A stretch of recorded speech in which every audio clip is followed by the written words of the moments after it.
Hello everybody, welcome to GT Planet and welcome to another video here on our channel. I'm Chaz Draycott, the lead video producer for GT Planet, and it's great to be back on your screens once again.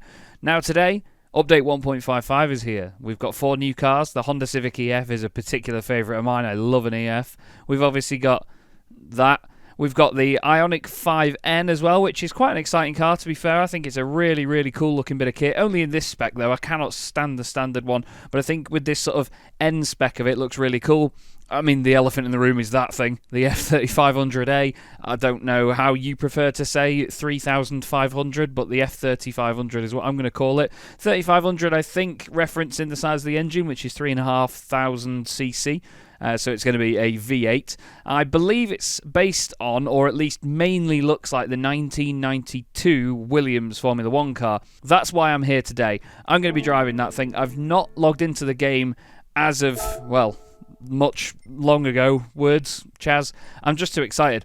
I'm too excited to drive that thing. So it's going to be in the Gran Turismo section of Brand Central, I am told, which is obviously going to be over here. There it is.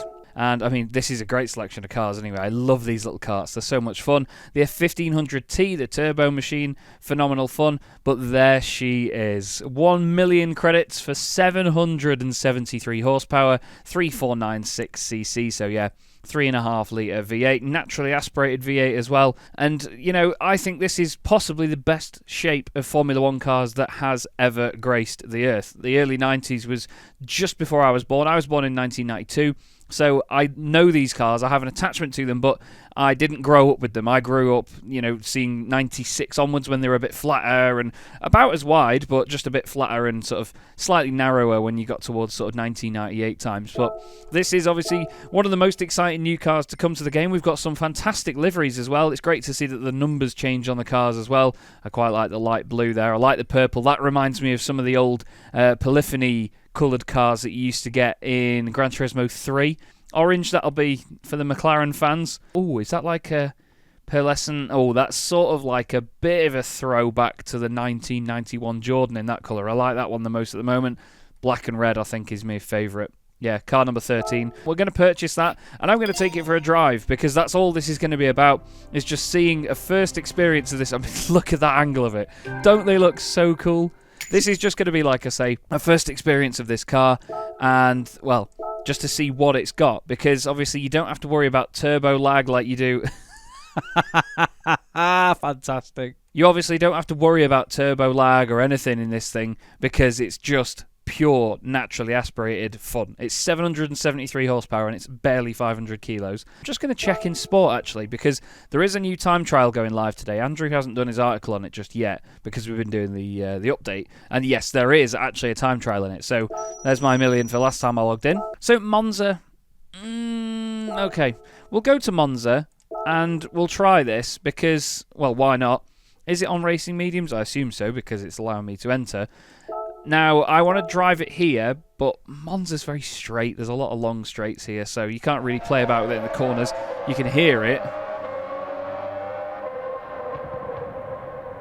It sounds interesting. Let's just have a little look at her. Hang on, let's just have a little look at her here. I need to sort my brake pedal out. There we go. Oh, yeah. Oh, yeah. I really like that livery. It reminds me of the old Advan liveries as well, you know, with the red fade along the back of it. Fantastic looking thing. Let's jump on board. I always tend to go on board in cars like this with the full cockpit cam instead of just like the bonnet or hood camera, as you say. I've short shifted here just to get used to it. And it screams. It screams. The dash looks similar to that of the 1991 McLaren that I've driven in other sims before. And as you'd expect, with it being a Formula 1 car, the brakes are absolutely phenomenal. I've got the feedback turned quite low. You've got to put a lot of lock on to get it to play ball. I tend to run on traction control 2. Even then, it was spinning up the rears in a straight line out of the first chicane. Oh, it's just effortless. Absolutely effortless. We're going to brake at the 150 metre board. I was going to go for 100. Oh, you've easily made it. However, it is understeery on corner entrance. That's the thing, though. Cars like this they were very understeery at slow speed corners. You have to put a lot of lock on to get it around. Oh, hello. And then it suddenly goes around. But, you know, drivers like Ayrton Senna, there was a famous moment in, I think, the 1991 Brazilian Grand Prix, where Ayrton Senna had a car stuck in 5th gear, and he absolutely destroyed the muscles in his arms trying to push the car around the rest of the lap. Simply with the fact that you have to put so much lock on in these things to get them to go around. They're not like F1 cars of modern day where, you know, you're barely putting any lock on the wheel in high-speed sections. You still have to push it quite a bit. It's so fast. Effortlessly gets up to 200 mile an hour. Ooh, and still gives you a warning here and there that it's going to spin up. Obviously it's on slicks, so the grip is just incredible.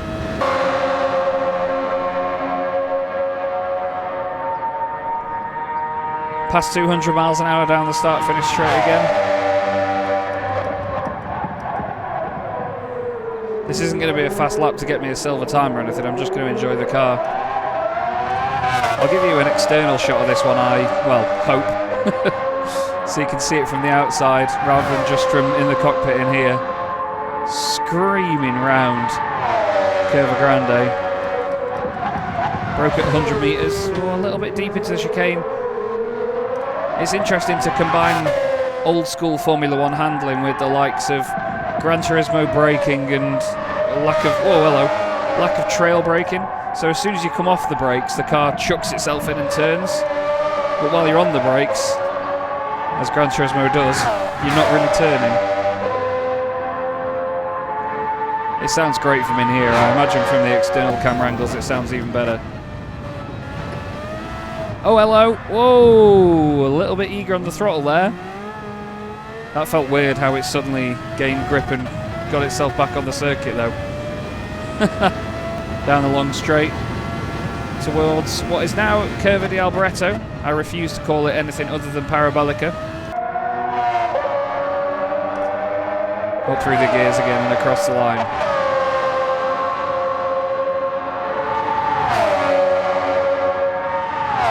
God, listen to it.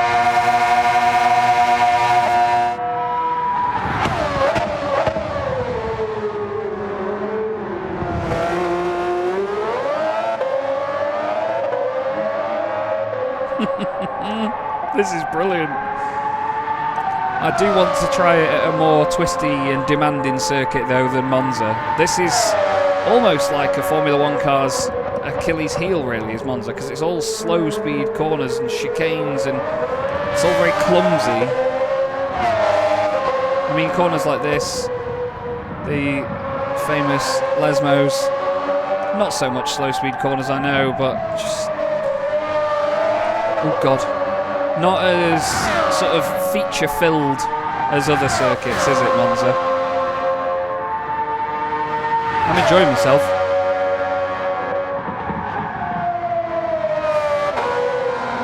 You've got to sort of short shift through sections like that if you want it to play ball.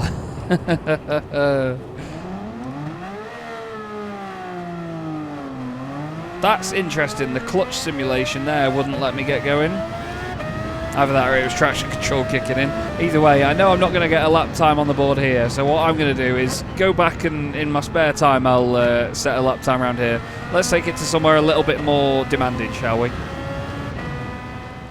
I'm just going to back out and I'm going to go for a time trial somewhere. Like, for some reason in my head I've got Dragon Trail in my mind, but I want to do an old school Formula 1 circuit. So somewhere like Suzuka maybe. What about an American circuit? Don't really think there is anywhere, is there? Nowhere of great note anyway. I don't think any of those have ever... Oh, we've got Interlagos. I suppose I mentioned the Brazilian Grand Prix earlier, but again, that's not really a circuit that I have in mind. It's all slow-speed hairpins, and there's only one or two high-speed corners, so no. I'm going to go for Suzuka. Suzuka's got a bit of everything, hasn't it, for one of these cars? So let's just do a quick time trial, shall we, around the full course at Suzuka. I've chosen not to go in the wet because I'm not a complete psychopath. As you can see, I've done some laps around here in the MP44 in the past at 2 minutes 10, so that's miserably slow. Could be interesting, actually, to do a comparison between the two.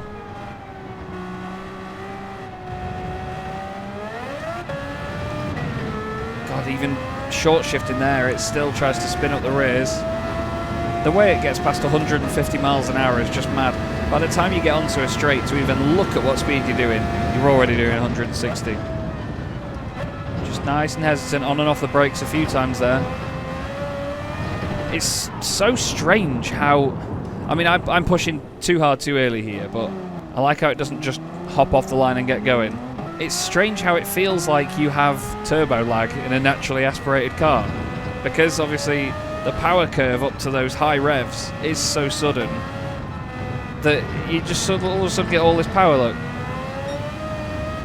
It just comes at you and it just pushes you wide. Ready? God, it's insane. It's almost like you have to go through, oh God, every single corner a gear higher than you'd expect to. So instead of going through here in first gear, I'm going to go in second, bring it right down to the bottom of the revs, just to... yeah, that. It's great fun. But what would you expect? It's, you know, for its time, the pinnacle of performance. A Formula 1 car of this era is nothing to be sniffed at. You just got to be so careful on the throttle. It'll be really interesting to see if this gets used in the likes of the GT World Series a little bit more. We obviously got a demo of it in Amsterdam. Oh, I'm so scared of that curb. Stay in second, not go for first gear.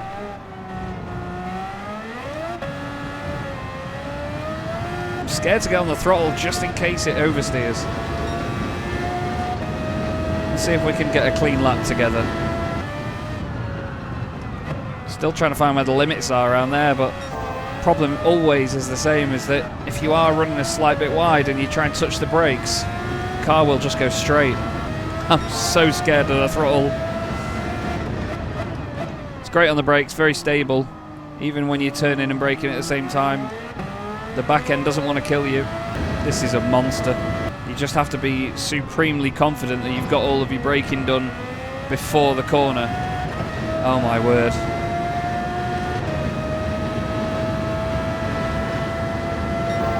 I'm going to stay flat. Oh my goodness me. That's the thing though, it handles so well. It hits the curb on the inside of 130R like nothing. The grip there was just absolutely balmy. So no clean lap for Chaz. A 149.9 is considerably faster than went in the MP44. But I don't think that was a fully representative lap of the MP44. Much like this, I was probably just struggling to drive it, to be honest. Thing is, they're so sensitive to curbs, you have to be really, really accurate with every bit of turning that you do. You have to be quite quick on the wheel and get into the optimal amount of lock in, you know, a tenth of a second, and just throwing the steering one way then the other to absolutely nail it is the sort of precision that you needed to drive something like this, and even a modern day Formula 1 car. I mean, is that not the point of being fast, Chaz? Oh, I clipped the grass then, that unsettled the car. So did that getting heavy-footed.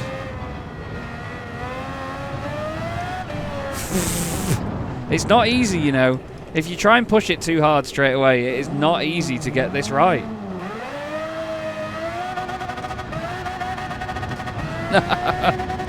Yes. Oh, it's fun. Right, let's try this again. Flat. Oh, you need no lock. No lock whatsoever in there.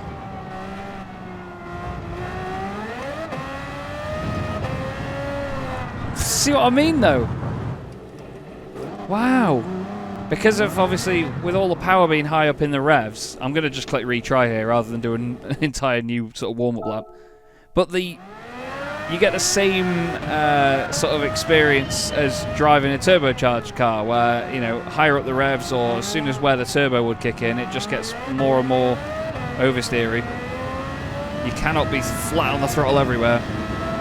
And this is even with traction control on too. You know, I'm quite soft and scared of throttle pedals, in the fact that I'm quite heavy-footed. I am on the standard Thrustmaster TGT2 pedals as well, which are very lightweight. You can save it, which is the interesting thing, because I've always found a lot of the time in Gran Turismo 7, some cars, once they're away from you, you cannot save them.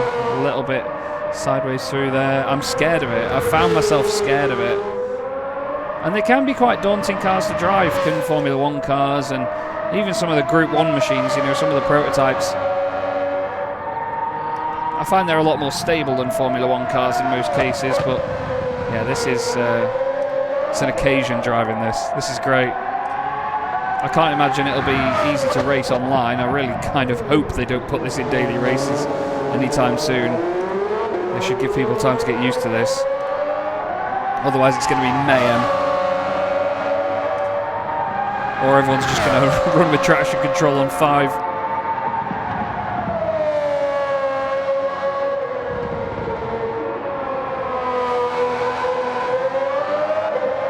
Short shift in there.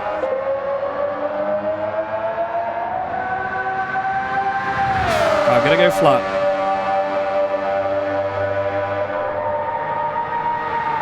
That's insane. That's the fastest I've reached that chicane because I don't think I've got to it without a crash. Oh my god, a clean lap. Chaz did it. Chaz did it. 39.084. I'm going to struggle to replicate that. But yeah, this is the new F3500-A here on Gran Turismo 7. It is an absolute weapon. And obviously, if you have Gran Turismo 7 and online connectivity, you can get the update downloaded and play this for yourself. Go and enjoy yourself. See if you can beat my lap time. Just use that as a little soft target for you or something. Have some fun with this car because it's a riot, and you never know, maybe we'll see it in the daily races sometime soon. And yeah, that's it from me here today. We'll obviously be doing a lot more content over the update day. Jordan's going to do some VR stuff for you as well, so we'll be uploading that soon. Keep an eye out. And as always, thanks for watching. We'll see you again soon.